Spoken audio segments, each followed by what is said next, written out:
l'enhorabona i sobretot donar les gràcies als 15 anys de rescat, perquè en un moviment polític, i en especial en el moviment polític de l'esquerra independentista, l'àmbit antirepressiu ha estat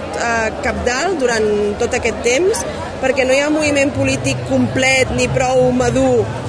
que sigui capaç d'existir sense la seva branca i el seu àmbit de lluita antirepressiva. I dic sobretot donar les gràcies perquè sovint és un àmbit que és molt desagraït de militar amb ell, que sovint és molt invisibilitzat i que sobretot està molt criminalitzat. I per tant, totes i cadascuna de les persones que durant aquests 15 anys han estat a Rescat, han col·laborat amb Rescat o han donat la cara per Rescat, són militants de primera en el sentit que han plantat cara a la vessant més obscura, a les clavegueres autèntiques de l'Estat. També un record per totes les persones que encara ara estan preses, persones que per la seva militància política, que per la seva ideologia davant d'un estat espanyol que no tolera els mínims de llibertat d'expressió democràtica es veuen privades de llibertat, que pateixen encara ara també les seves famílies la xacra de la dispersió,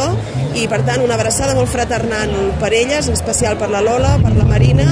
i per totes les de Rescat que ja no hi són, desgraciadament tampoc, que ja no ens poden acompanyar, però que estarien molt contentes de celebrar aquests 15 anys amb nosaltres.